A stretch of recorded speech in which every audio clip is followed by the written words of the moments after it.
Jen!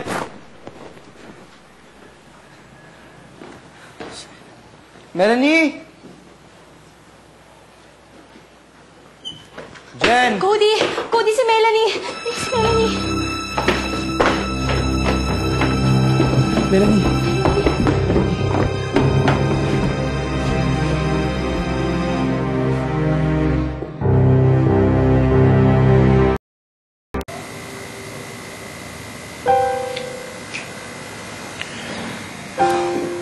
Akala ko ba improving yung condition niya? Bakit parang lalo lumalala? Anong improving? Ano bang hindi pinayagan niya mag-travel dahil hindi na kaya ng katawan niya? Pero iyan, tumakas siya, gumawa siya ng paraan. Ang bumubuhay na lang sa kanya, yung mga gamot na iniinom niya. Pero mahina-mahina na talaga si Melanie. Bakit sinasabi niya magaling na siya? Gusto ko sana...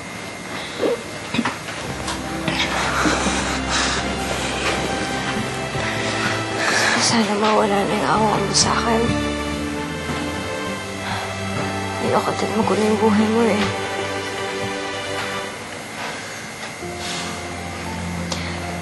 Babae din ako. Ayoko din makasakit ng ibang tao.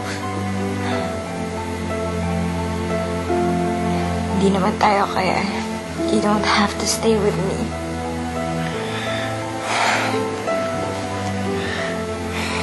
I choose to be with you. You know, Awi made me realize na wala na akong ibang minahal kung hindi ikaw. Saktan ko siya, pero pinili kong gawin yung tama. For all of us to be happy. Melanie, I love you. Ikaw lang naman ang puso ko.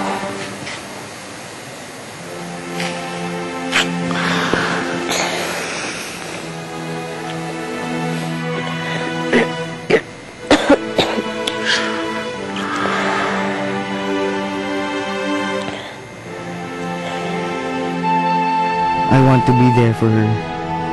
Gusto ko maramdaman niya that I still care. Ayoko pong saktan si Awi. Pero bakit ganito po ang nararamdaman ko para kay Melanie?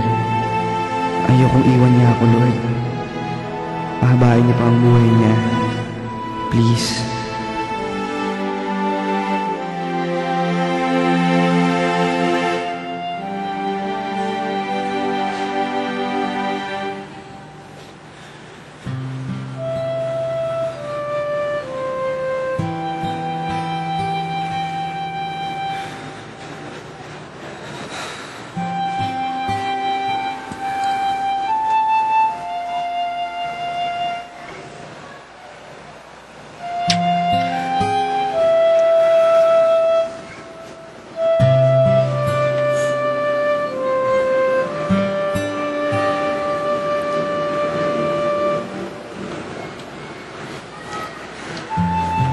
Hindi ko na nakompleto yung simbang gabi. Don't worry. Ako na nagkompleto para sa'yo. Ano? Hiniling ko na sana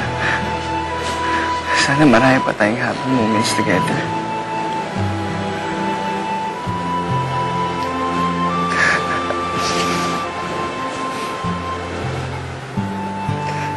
Surprise nga pala ako para sa'yo.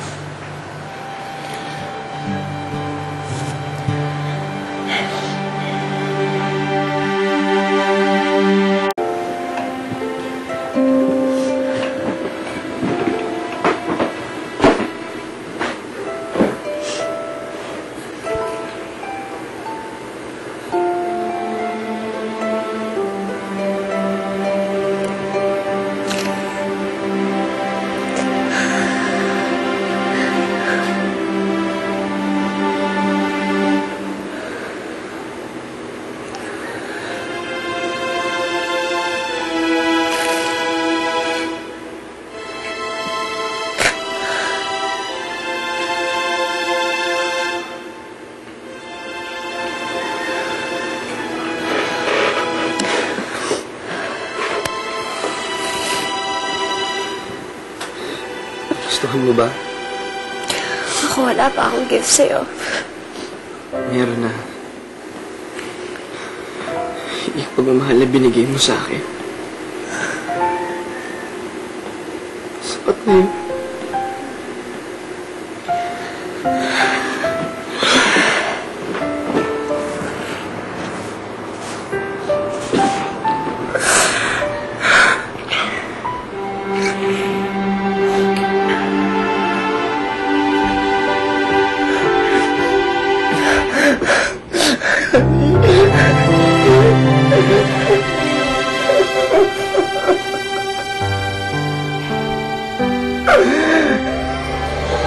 Pasko na naman, ngunit wala ka pa. Hanggang kailan kaya ako maghihintay?